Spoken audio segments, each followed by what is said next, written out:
இந்த நாளிலும் குடும்ப ஆசீர்வாத கூடுகையிலே உங்கள் மத்தியிலே நான் பேச விரும்புகிற ஒரு காரியம் என்னவென்றால், நீ விரும்புகிறபடி உனக்கு ஆக கடவுது என்றார்.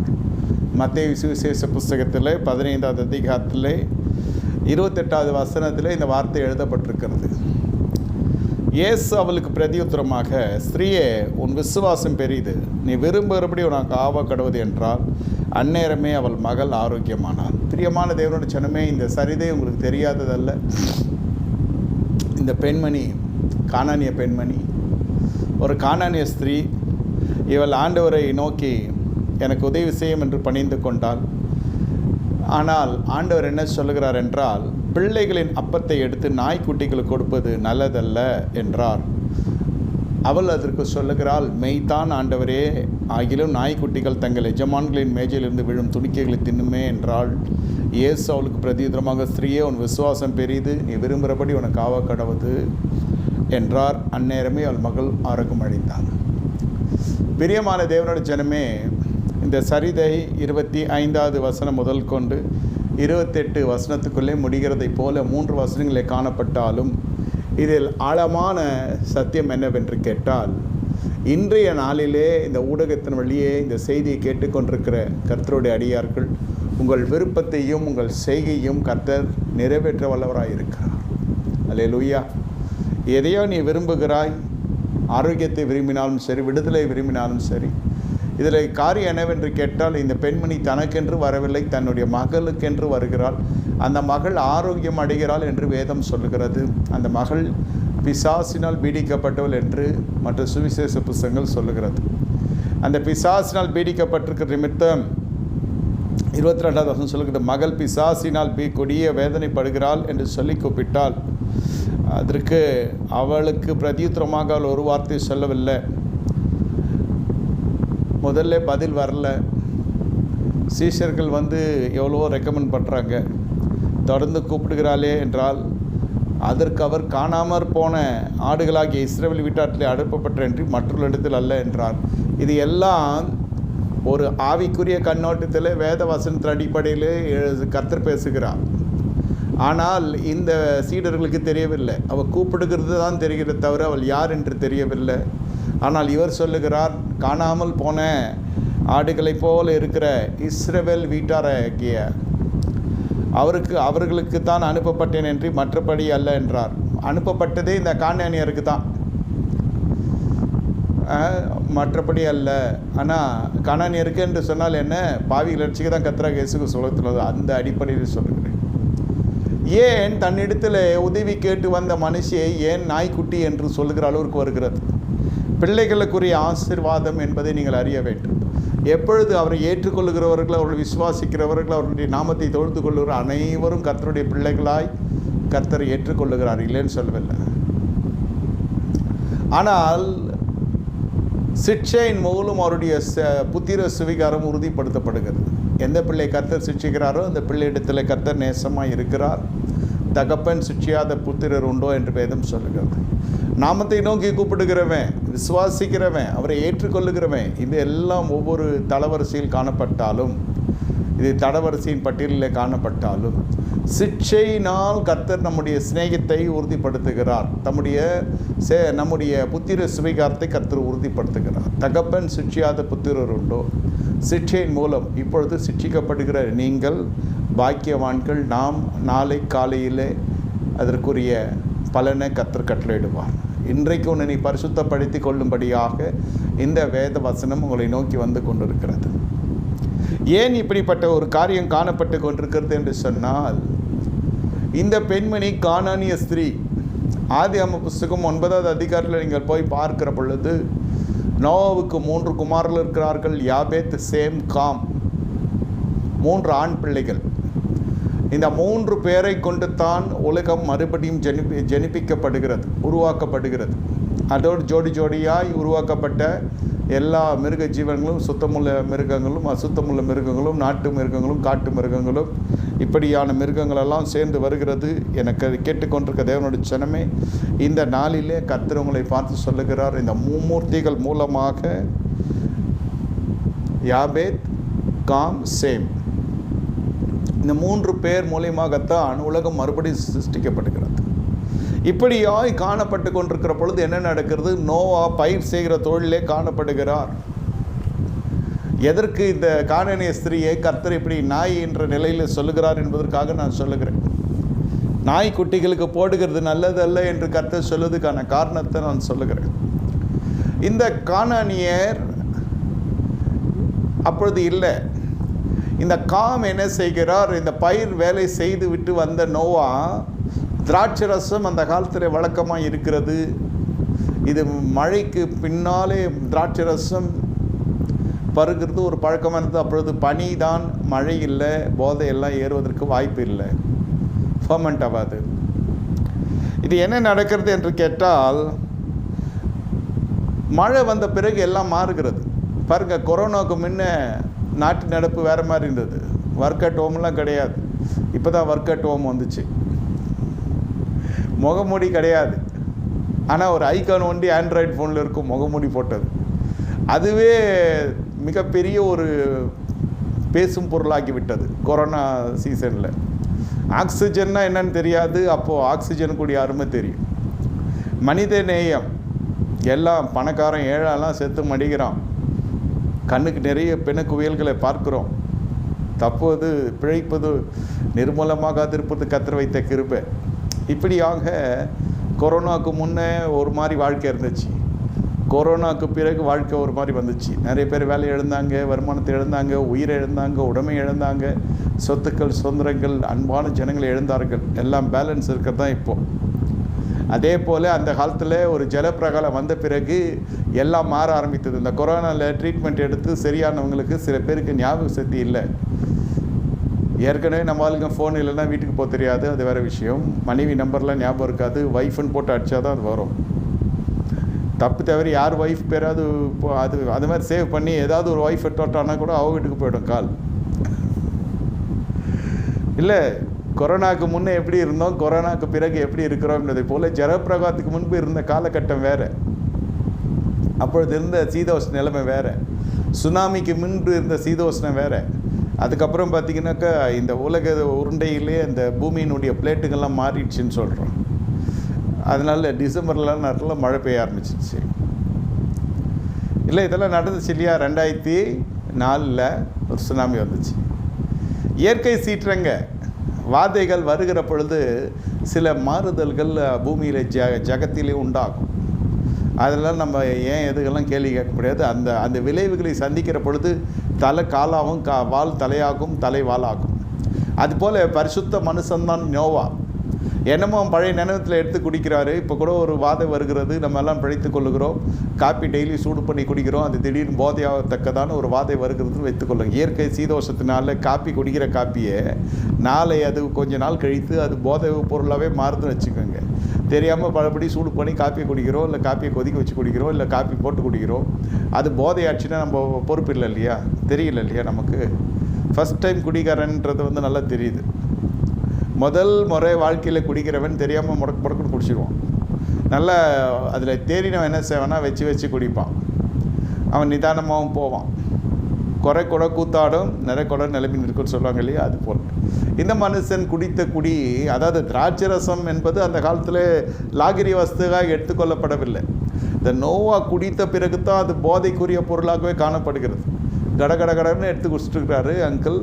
அது கடைசியில் பார்த்தா வஸ்திரம் ஒரு பக்கம் போயிடுச்சு, இவர் ஒரு பாடி ஒரு பக்கம் வந்துடுச்சு. வஸ்திரம்லாம் விலைக்கு படுக்கிற அளவுக்கு அந்த போலை தலைக்கேறி விட்டதே. அப்படிப்பட்ட குடிகாரனா நோவா என்று கேட்டால் இல்லை, சூழ்நிலை சந்தர்ப்பங்கள். அப்படி இன்னும் தூங்குறான் தெரியாமல் மாத்திரை மாற்றி கொடுத்துருப்பாங்க. தூக்க மாத்திரை எடுத்து அவன் போட்டுருவான். அவன் போடல, ஏதோ ஒரு மாத்திரைக்கு பதில் தூக்க மாத்திரை கொடுத்துட்டாங்க. அவன் நல்லா தூங்குறான். ஒரு பரிசுத்தவானே சொல்கிறேன். அதுபோல் நோவாவுக்காக நான் பரிந்து பேச நினைக்க வேண்டாம். நோவா நல்ல மனுஷன், தேவனிடத்தில் நீதிமானாய் சிநேகித்த மனுஷன். அப்படிப்பட்ட மனுஷன் ஒரே மனைவியுடைய மனுஷன். அவருடைய நியாயத்தெல்லாம் நான் எடுத்து சொல்லுகிறேன். அதனால் இந்த மனுஷன் குடிப்பதற்கு வாய்ப்பு இல்லை. ஆனால் அந்த மதுபானமாக அது இல்லை, பழபானமாய் இருந்தது, பழரசமாய் இருந்தது மதுபானமாய் மாறிவிடுகிறது. இயற்கை சீற்றத்தினால், இயற்கை சீதோஷத்தின் சீற்றத்தினால் இதெல்லாம் மாறிவிடுகிறது. அதனால் இவர் உடல் ஒரு பக்கம் இருக்கிறது, வஸ்திரம் ஒரு பக்கம் வந்து நிர்வாண படுக்கை. ஏன் நோவா அப்படி படுத்தாரெல்லாம் கேட்கறதுக்கு பதில் இதை சொல்கிறேன் நான். என்னை கேட்டுக்கொண்டிருக்க தேவனுடைய ஜனமே, இது 3 ஆண் பிள்ளைகள் இவருக்கு இருக்கிறது. இதில் எதாச்சியாய் வந்து பார்க்குற மனுஷன்தான் காம். நான் சொல்கிறது கூர்ந்து கவனிங்க. காமுக்கு 3 பிள்ளைகள் இருக்கு, 4 பிள்ளைகள் இருக்காங்க. அந்த 3 பிள்ளைகள் பற்றி வரவில்லை. 4வது பிள்ளை தான் கானான். அப்பொழுது இல்லை கூட இல்லை. ஆனால் வரப்போகிற சந்ததியை அந்த சிச்சுவேஷனில் கானான் இல்லை.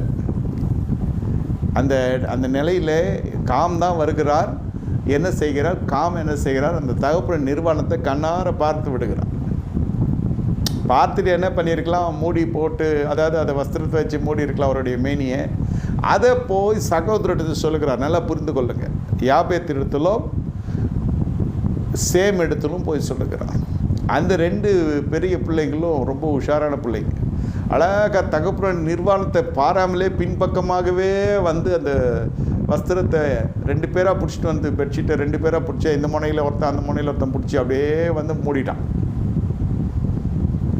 அவங்க வந்து ஞான குறைவுள்ளவர்கள் அல்ல, ஞானம் நிறைந்தவர்கள். அந்த நிர்வாணமான காட்சிகளை உன் கண்கள் காணுகிற பொழுது என்னென்னலாம் வருகிறது என்பதை இன்று நாம் பார்க்க போகிறது. குடும்ப ஆசீர்வாத கூடுகையிலே நிர்வாணம் அவ்வளோ பெரிய, அதனால தான் சொல்லுகிறது சொந்த சரீரம், மனைவி சொந்த சரீரம். என்ன அந்நிய மாம்சை தொடர்ந்தவர்களுக்கு ஐயோ என்று வேதம் சொல்லுகிறது. இந்த திருமண உடன்படிக்கையின் மூலம் எங்கோ பிறந்து வளர்ந்த ஒரு பெண்மணி, யாரோ பெற்றெடுத்த பெண்மணி, திருமண உடன்படிக்கையின் மூலம் கிறிஸ்துவுக்குள்ளே தேவனுடைய சன்னிதானத்தில் அவள் என்னவாய் மாறுகிறாள்? மனைவியாய் மாறுகிறாள். உங்கள் விழா எலும்பாய் மாறுகிறாள். ஒரே சரீரமாய் காணப்படுகிறீர்கள். இதெல்லாம் கர்த்தர் செய்கிற உடன்படிக்கைக்குள்ளே வருகிற பொழுது அது அந்நிய மாம்சம் அல்ல. அது மட்டும் இல்லாமல் கொரிந்தியரில் என்ன சொல்லப்படுகிறது? கணவன் மனைவியின் சரீரத்துக்கு அதிகாரி என்றும், மனைவி கணவன் சரீரத்துக்கு அதிகாரி என்றும் வலியுறுத்தப்படுகிறது. இப்பொழுது வேதவாசத்தின் அடிப்படையிலே இந்த மனைவியினுடைய சரீரம், கணவனுடைய சரீரம் நீங்கள் புரிந்து கொண்டீர்கள். இது தவிர மற்றவர்களுடைய நிர்வாணத்தை பார்க்கிற பொழுது வருகிற பலன்கள் தான் நான் சொல்கிறேன். அதன் பிறகு இந்த நித்திரை தெளிந்த பொழுது, போதை என்று எழுதப்படவில்லை, நித்திரை தெளிந்த உடனே நோவாவுக்கு தெரியப்படுகிறது என்ன நடந்தது என்று. ஏனென்றால் மேலே போத்திருக்கிறது வேறு போர்வை, நம்முடைய வஸ்திரம் அங்கே இருக்கிறது, ஏதோ உடல் இல்லை. என்ன ஆச்சு எனக்கு ஒன்றுமே தெரியல. பிள்ளைங்களை கூப்பிட்டு கேட்டால், இல்லை டேடி இந்த மாதிரி பண்ணுற, இந்த மாதிரி ஆச்சு. உங்களுக்கு யாரா சொன்னது நான் நிர்வாணியாக இருக்கிறேன்னு? இதெல்லாம் வரும் இல்லையா? காம் தான் சொன்னான்ப்பா இந்த மாதிரி படுத்துட்டுருக்கீங்கன்னு. நாங்கள் பின்னாடியே வந்து போத்திட்டு போயிட்டோம். வளர்ந்த பிள்ளைங்க அந்த ஞானம் இருக்கிறது இல்லை. இது என்ன சொல்ல வர கருத்து என்ன? இந்த காம் வந்து தகப்பனுடைய நிர்வாணத்தை குறித்து பறைசாற்றிருக்கக்கூடாது என்பது தான் வேதம் நமக்கு எடுத்து உரைக்கிற சத்தியம். அன்றும் சரி இன்றும் சரி, பிறருடைய அவமானம், பிறருடைய மான பிரச்சனை, பிறருடைய சரீர காரியங்கள் ஏதோ உங்களுக்கு தெரிய வருகிறது. நீங்கள் அதை வெளியிலே போய் பறைசாற்றுகிறது நம்முடைய சந்ததியின் மீது சாப்பிடுவார். நோவாக்கு கடும் கோபம் வந்து விடுகிறது. போதையில் சொன்னதில்லை, இது எல்லாம் தெளிந்த பிறகு நோவாவுக்கு கடும் கோபம் வருகிறது. நோவா என்ன செய்கின்றார்? கானான் சபிக்கப்பட்டவன், சகோதரர் எல்லாருக்கும் அவன் அடிமையாக இருப்பான் என்று சபித்து விடுகிறான். இப்பொழுது அந்த 3 பேரை நீங்கள் பார்க்க வேண்டும். யார்? Same, யாபேத், com. இந்த காம் பண்ண வேலைக்கு, ஏனென்றால் இந்த 3 குமாரர்கள் மீது கர்த்தருடைய உடன்படிக்கை இருக்கிறது. அவர்களை ஆசீர்வதித்து பலிக்கு பெருகுவதாக கர்த்தர் ஏற்கனவே சொல்லியிருக்கிறார். இந்த 3 குமாரர்கள் மூலமாகத்தான் தேசமல்ல உலகத்திலே ஜனங்கள் பெருக ஆரம்பிக்க போகிறார்கள். இந்த குடும்பத்திலிருந்து தான் வம்சாவளி துவங்குகிறது. ஆதாமிலிருந்து நோவா வரைக்கும் ஒரு சந்ததி வருகிறது. நோவாவிலிருந்து ஆரம்பிக்கப்படுகிறது. இப்பொழுது இந்த மும்மூர்த்திகள் வழியாகத்தான் வருகிறது. அதில் பார்த்தால் சகோதரனுக்கு அடிமையாவான். கானான் என்றால் அது ஒரு விதமான காரிருள் என்று அர்த்தம். அந்த சாபம் என்ன ஆகிறது? அடிமைத்தனமாய் போகிறது. யாபேத் என்ன செய்கிறான் என்றால் அவன் அரசால போகிறான். சேம் என்ன செய்கிறான் என்றால் அவன் வியாபார ரீதியிலே போகிறான். நல்லா எழுதி கூட வைத்துக் கொள்ளுங்க, இல்லை போட்டு கேளுங்க. இந்த காம் என்ன செய்கிறான், வாங்கி கொண்ட சாபம் என்ன செய்கிறது, சகோதரனுக்கு இந்த கானான் அடிமையாக்குறான். காமனுடைய காலங்கள் கொஞ்சம் காலங்கள் இருந்தால் அதன் பிறகு காம குறித்து நம்ம பெருசாக எடுத்துக்கொள்ள முடியாது. முழு கான்சன்ட்ரேஷனும் கானான் மீது தான் வருகிறது. ஏன்னா கானான் ஒரு பெரிய ஜாதியாய் வர வேண்டியவன், அதே சமயத்தில் பெரிய ஜாதியாய் வருகிறான். கானானிய கோத்திரங்கள் 11 கோத்திரங்கள் இருக்கிறது, ஆக்டிவாக இருக்கிறது 5 கோத்திரம் இருக்கிறது. கானானிய கோத்திரத்திலே 11 கோத்திரம் இருக்கிறது. நீங்கள் எல்லாம் பார்த்தீங்கன்னாக்கா ஆதியாகம புஸ்தகம் 9வது அதிகாரத்தில் நீங்கள் இதுபடியே வந்து கொண்டிருந்த வம்சாவளி. 10வது அதிகாரத்தில் நிம்ரோத் வருகிறார். அவர் சொல்லுகிறார், நான் வானத்தில் போய் பரலோகத்தை தொடுகிற அளவுக்கு, வானம் தொடுகிற அளவுக்கு ஒரு கட்டிடம் கட்டப்போகிறேன் என்று சொல்லி ஆரம்பிக்கப்படுகிறது. தேவன் சொல்லுகிறார், பலிக்கு பெருகும்படி கர்த்தர் சொல்லுகிறார். இவன் அந்த கோபுரத்தை கட்டுகிற பொழுது எல்லாருடைய கவனமும் அது பக்கத்திலே இருக்கிறது, எங்கும் போக முடியவில்லை. ஜனத்தொகை அப்பொழுது இல்லவே இல்லை, முழு உலகமும் உருண்டையாக இருக்கிறது. ஆனால் தண்ணீரெல்லாம் ஜலத்தினால் பூமி முழுவதும் நனைந்து அழிந்து போயிருக்கிறது. தேசங்களாக வகுக்கப்படவில்லை. அமெரிக்கா இருக்கிற இடத்துல இல்லை, ஆஸ்திரேலியா இருக்கிற இடத்துல இல்லை, எல்லாம் ஒன்றா சேர்ந்து இந்த கரும்பலகை எப்படி இருக்கிறது அது போல் இருந்தது. கரும்பலகைனா கருப்பு சொல்ல, எல்லாம் ஒரே வட்டமாக ஒரே உருண்டையாக இருந்திருக்கும். அதன் பிறகு பிறகு பிறகு இயற்கையின் சீற்றத்தினால்தான் தண்ணீர் உள்ளே வந்து நம்ம நினிவே பட்டணம் அழிந்து போனது தண்ணீருக்குள்ளே. குமரி கண்டம் ஒன்று அழிந்து தண்ணீருக்குள்ளே இருக்கிறதெல்லாம் வரலாறு சொல்லுகிறது. அதனால் இயற்கை சீற்றத்தினால சில நகரங்கள் எல்லாம் மூழ்கி போயிருக்கிறது, சில நகரங்கள் அழிந்து போயிருக்கிறது, சில நகரங்கள் இணைக்கப்பட்டிருக்கிறது, சில நகரங்கள் பிணைக்கப்பட்டிருக்கிறது, சில நகரங்களே இல்லாமல் போயிருக்கிறது, சிலது தள்ளி தள்ளி போயிருக்கிறது. இப்போ பார்த்தீங்கன்னாக்கா தமிழ்நாடு ஆப்பிரிக்காவுக்கு நடுவில் லெமோரியா கண்டம் என்று குமரி கண்டம் இருந்தது. இப்போது என்ன சொல்லுறாங்க, புவியியல் ஆராய்ச்சியாளர் சொல்லுறாங்க, அந்த ஆப்பிரிக்காவோட பார்டரும் தமிழ்நாடு பார்டரும் கிட்டத்தட்ட ஒட்டுக்கிற இன்னும் கொஞ்சம் வருஷங்களில் அது கிட்ட சேர்ந்துடும் அப்படின்னு சொல்கிறாங்க. சொல்ல கேள்வி அவ்வளோதான், சேரும் சேராமல் போகும் ரெண்டாவது விஷயம். அதனால் இந்த குமரி கண்டம் வாயிலாக இந்த ஆப்பிரிக்கா தேசத்திற்கும் இந்த இந்திய தேசத்தினுடைய தமிழ்நாட்டிற்கும் மிகப்பெரிய ஒரு போக்குவரத்து நிறைந்த ஒரு பகுதியாக இருக்கிறது.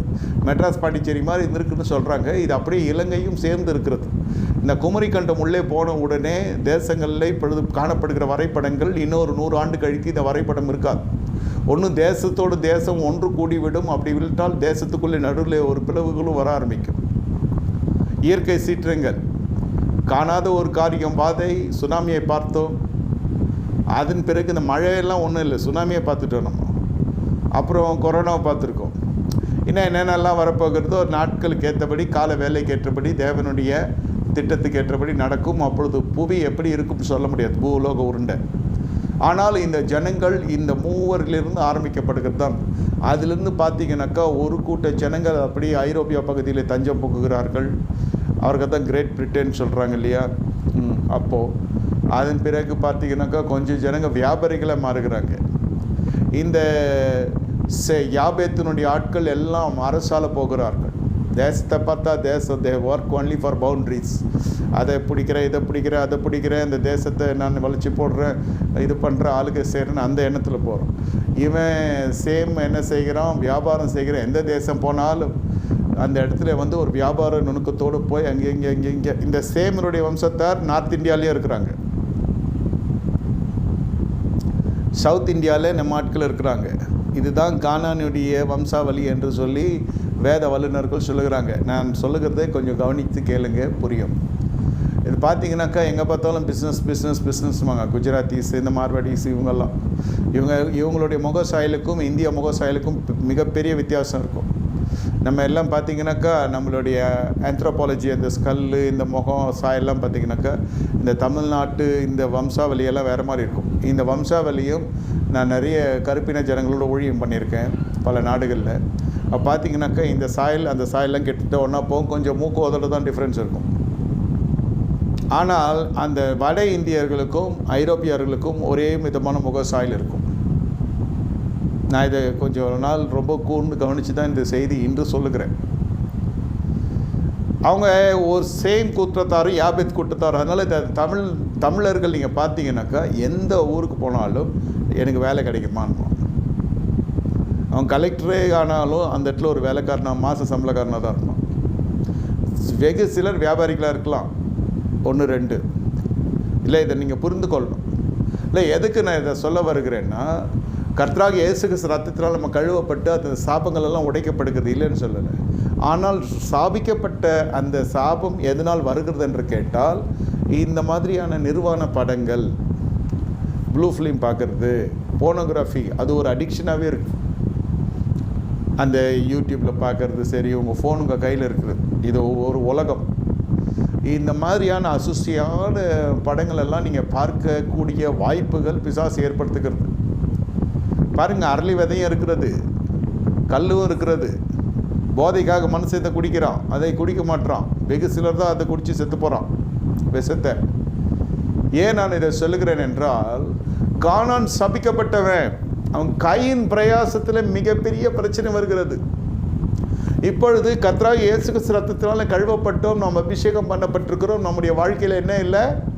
பாவ மன்னிப்பு நிச்சயத்தை பெற்றிருக்கிறோம். முற்பிதாக்கள் வழியே தொடர்ந்து வருகிற சாபங்கள்லாம் நிர்மூலமாக்கப்படுகிறது. ஆனால் இந்த கையின் பிரயாசத்திலே உங்களுக்கு ஒரு மிகப்பெரிய ஒரு வல்லமை என்று கர்த்தராகிய இயேசு கிறிஸ்து நாமத்தில் உங்களுக்கு வரப்போகிறது. உயிர் ஊசலாடுகிறது போல் சிலருக்கு வேலை இல்லாமலும் இருக்கலாம், சிலருக்கு வேலை போகிற நேரத்தில் இருக்கலாம், சிலருக்கு வருமானத்துக்குரிய வழியே இல்லாமல் இருக்கலாம். ஆனால் நல்லா ஜெபிப்பாங்க, நல்லா உபாசிப்பாங்க, நல்லா ஊழியம் செய்வாங்க,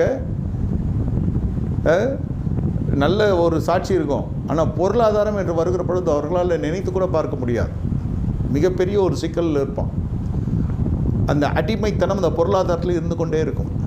லெஃப்ட், ரைட், சென்டர் நீங்கள் எப்படி வேணால் விசாரிச்சு பாருங்கள், வேதத்தில் இதுக்குரிய அத்தாட்சிகள் இருக்கிறது. தீர்க்கதரிசியுடைய மனைவி சொல்லுகிறா, எலிசாவை பார்த்து, உங்களுடைய அடியான் தேவனுக்கு பயந்தவன். உமது அடியான்னா அந்த ஸ்கூலர் ஆஃப் ப்ராஃபட்ஸ்னு ஒன்று வச்சுருந்தாங்க. அதாவது அந்த குருகுலம் போல் தேவனுடைய ஜனங்களுக்கு என்று தீர்க்கதரிசிகளெல்லாம் சேர்ந்து இளம் தீர்க்கதரிசியை உருவாக்குறதுக்கு ஒரு சங்கமம் வைத்திருக்கிறாங்க. உமது அடியான், அதுக்கு ஒன் ஆஃப் த லீடர் வந்து சாமுவேல். அந்த காலத்திலேருந்து வருகிறது, சாமுவேல் காலத்துலேருந்து வருகிறது. எலிசாவின் காலத்திலும் ஃபேமஸ் ப்ராஃபட்ஸ் எல்லாம் அதில் டீச்சராக இருப்பாங்க. தீர்க்கதரிசி எப்படி உரைக்கணும்னு சொல்லிக் கொடுக்க மாட்டாங்க, ஒரு தீர்க்கதரிசியுடைய வாழ்க்கை எப்படி இருக்கணும்னு சொல்லிக் கொடுப்பாங்க. தீர்க்கதரிசியுடைய வாழ்க்கைக்கு, தீர்க்கதரிசி வாழ வேண்டிய வாழ்க்கையை ஒரு மனுஷன் வாழ்ந்தால் அந்த அழைப்பு அவனுக்குள்ளே இருக்கும். அந்த அழைப்பு இல்லாத அந்த வாழ்க்கை வாழ முடியாது. அந்த அழைப்புக்குரியவன் அந்த வாழ்க்கையை வாழ்கிற பொழுது அந்த வரம் கிரியை செய்யும். இதான் விஷயம். ஆனால் தீர்க்க தரிசனம் யார் வேணால் உரைக்கலாம், எப்போ வேணால் உரைக்கலாம், எப்படி வேணால் உரைக்கலாம். அசுத்தாவினால் பிடிக்கப்பட்ட சவுலும் உரைக்கிறான், அவனை பிடித்து கொண்டு அவனோடு கொடுத்த சேவகர்களும் உரைக்கிறார்கள். இதெல்லாம் 1 சாமுவேல் 10ஆம் அதிகாரத்தில் பார்த்தா தெரியும். ஒரு குறிப்பிட்ட மாகாணத்தில் தீர்க்கதரிசி புத்திரர்கள் பார்க்கிற பொழுது அந்த இடத்திலே அந்த இடத்துக்குள்ளே போனாலே தீர்க்கதரிசனம் யாருன்னா உரைக்கிறாங்க. ஏன் அதை சொல்லுகிறேன் என்று கேட்டால், தீர்க்கதரிசி உரைக்கிறது வேறு, தீர்க்கதரிசியாக வாழ்கிறது வேறு. இந்த தீர்க்கதரிசிக்குள்ளே, தீர்க்கதரிசி என்றால் என்ன? தேவனிடத்தில் நெருங்கி பேசுகிறவன் தேவனுடைய தீர்க்கதரிசி, காரியதரிசி. தேவனுக்கு காரியதரிசி, ஜனங்களுக்கு அவன் தீர்க்கதரிசி. தேவன் சொல்லுகிறத மட்டும்தான் அவன் செய்வான். இது அவருடைய வாழ்க்கை வித்தியாசமாக இருக்கும். அப்படிப்பட்ட மனுஷன் சர்வ வல்ல தேவன் இடத்திலே கனமும் இருக்கிறது, ஐஸ்வர்யம் இருக்கிறது. ஆனால் தீர்க்கதரிசியுடைய மனைவன் சொல்லுற, கடன் வைத்து செத்தே போயிட்டான் அந்த மனுஷன். நான் நல்ல மனுஷன். மனைவியே சொல்கிறது, அந்த அம்மாவே சொல்லுது, தேவனுக்கு பயந்த மனுஷையா உமது அடியான். ஆனால் இப்போ கடன் வாங்கி வச்சுருக்கான், கடன்காரன் வீட்டுக்கு வந்து பிள்ளைங்களை கொண்டு போக வந்திருக்கிறான். இது ஒரு விசுவாசி வீட்டில் இருந்தால் பரவாயில்ல, ஒரு தீர்க்கதரிசி வீட்டில் இருந்தால் எவ்வளோ ஒரு விஷயம் இருக்கும் பாருங்கள். அதுதான் சொல்கிறது. எதனால் இதெல்லாம் ஃபாலோ ஆகுதுனாக்கா, சில பேர் அறியாமையினால் சில காரியங்கள் நடந்து கொண்டு இருக்கும். அறியாமையினால் இந்த வளம் எதனால் டிஸ்டர்ப் ஆகுது, எதனால் உங்களுக்கு வர வேண்டிய ஆசீர்வாதங்கள் தடைப்படுகிறது என்பதை குடும்பத்திலே நீங்கள் தெரிந்து கொள்ள வேண்டும். சர்வசாதாரணமாக திருமணம் செய்வாங்க, திடீரென்று நல்ல உயர்வுக்கு வருவாங்க. காரணம் என்ன? கர்த்தராகிய இயேசு கிறிஸ்துவை ஏற்றுக்கொள்வதால் மட்டுமல்ல, இந்த சாபத்தில் இருந்து அவர்கள் வரக்கூடிய அளவிற்கு அந்த சத்தியத்திலே ஆழமான ஒரு ஞானம் இருக்கும். என்ன ஞானம் என்றால், உரைக்கப்படுகிற சத்தியம் விடுதலை தரக்கூடிய சத்தியமாக இருக்கிற இடத்துல நீங்கள் போய் ஆராதித்தால் தான் உங்களுக்கு விடுதலை. நல்லா புரிந்து கொள்ளுங்க. ஆபிரகாம் செய்த ஒரு பலி பறவையை துண்டிக்கவில்லை, அவர் மேலே காரில் வந்து இறங்குறது, நித்திரை செய்து விடுகிறார். அப்பொழுது இவர் சும்மா இருந்தாலும் பரவாயில்ல, அந்த இஸ்ரேல் புத்திரர்கள் தப்பித்திருப்பாங்க. நல்லா புரிந்து கொள்ளுங்க. இந்த கானானுக்கு அப்புறம் பல நூற்றாண்டுகள் கழித்து தான் ஆபிரகாம் வர்றாரு. இவர் செஞ்ச பல நல்ல காரியங்களை அவர் செஞ்சுருக்கலாம். ஒரே ஒரு பலி சரியாக செலுத்தலை. 430 ஆண்டுகள் அந்த இஸ்ரேல் புத்திரர்கள் அடிமையாக இருக்கிறாங்க. ஆதியாகமம் 15 அதிகாரம் வாசித்தால் தெரியும். ஏன்? ஆனாலும் அந்த அடிமைத்தனத்திலும் ஆண்டவருடைய வார்த்தை சொல்ல ஒரு மிகப்பெரிய பொருளாதாரத்தோடு புறப்பட்டு வருகிறார்கள். உன்னுடைய சந்ததியார் மிகப்பெரிய பொருளாதாரத்தோடு புறப்பட்டு வருவாங்க. தேவனுக்கு அடங்காத மனுஷன் இஸ்மவேல், அவனை பெரிய ஜாதி ஆக்குவேன், அவன் கரம் சகோதரர்களுக்கு மேலே உயர்ந்திருக்கும், அவன் முல்லாத்தான் இருப்பான், ஆனால் அவன் கையில் ஐஸ்வர்யம் இருக்கிறது. அதான் நிறைய பேர் கேட்குறான், துன்மார்க்கன் கிட்ட காசு இருக்குது, நீதிமான்கிட்ட காசு இல்லை ஏன்னு கேட்குறான். அதுக்கு தான் இந்த விளக்கம். அநேகர் நீங்கள் அதை நினைத்து இருக்கிறீர்கள், அங்கலாய்த்து இருக்கிறீர்கள். என்கிட்ட சொல்லி இல்லை, கத்திரிட்டே முறுமுறுத்திருக்கலாம். அதனால தான் கத்திரிட்டு உங்களோடு பேசுகிறார். ஊடகத்தின் வழியை கேட்கிறவர்கள் பாக்கியவான்கள். இதை அதனால தான் சொல்கிறேன், இதை போட்டு கேளுங்க விசுவாசிகளுக்கு. ஏன் சில சமயத்திலே முற்பிதாக்கள் வழியாக வருகிற சில காரியங்கள். அடுத்தது இந்த கானானின் இடத்துல வந்த ஒரு பெரிய சாபம் என்னன்னா, இந்த கானான் பார்க்கல ஐயா, நோவை நிர்வாணத்தை கானான் பார்க்கல. அதுதான் இங்கே பிரச்சனையே. நான் செய்யல, முற்பிதாக்கள் வழியாக வருகிற சாபங்கள் பின்தொடர்கிறது இந்த தலைமுறை அறியாது இருக்கும். கலாத்தில் எழுதப்பட்டிருக்கிறது, சிலுவையிலே அறையப்பட்ட இயேசு கிறிஸ்துவினால சிலுவையிலே அறையப்பட்டால் சபிக்கப்பட்டவன், நம்ம மேல் வர எல்லா சாபத்தையும் கர்த்தர் எடுத்து சுமந்தால், இல்லைன்னு சொல்லலை. ஏசாயா 53 இருக்கிறது, இல்லைன்னு சொல்லலை. ஆனால் அதே சமயத்தில் நாம் முற்பிதாக்கள் வழியாக இந்த ரத்தம், அந்த எல்லா சுபாவ கிளைகள் வருது. ஜெபிக்கிறீங்க, அந்நிய பாஷையில் ஜெபிக்கலாம், ஆவியில் நிறுத்தி ஜெபிக்கலாம், உபவாசம் ஜெபிக்கலாம், தசமாகம் கொடுக்கலாம், காணிக்கை செலுத்தலாம். நீங்கள் கர்த்தருக்கு கட்டுப்பாடோடு கீழ்ப்படித்தலோடு நீங்கள் வாழ்ந்து கொண்டிருக்கலாம், இல்லைன்னு சொல்ல. முற்பிதாக்களுடைய ஸ்டோரி தெரியாது நமக்கு. எப்படி தெரியாதுன்னு கேட்டால், ஆமாம் அது தெரியறதுக்கு வாய்ப்பு இல்லை. ஆனால் அந்த சுபாவை கிளைகள் நமக்கு இருக்குது பாருங்கள். அந்த சுபாவை கிளைகள் ஒவ்வொரு குடும்பத்திற்கு ஏற்ற சுபாவ கிளைகள் இருக்கும். ஜென்ம சுபாவ கிளைகள் சொல்கிறேன். தகப்பன் ஷார்ட் டெம்பர், பையனும் ஷார்ட் டெம்பர். இது அப்பா மாதிரியே இருக்கணுவான், இது அம்மா மாதிரியே இருக்கணும். எசேக்கியேல் 16 அதை வாசிக்கிறோம்.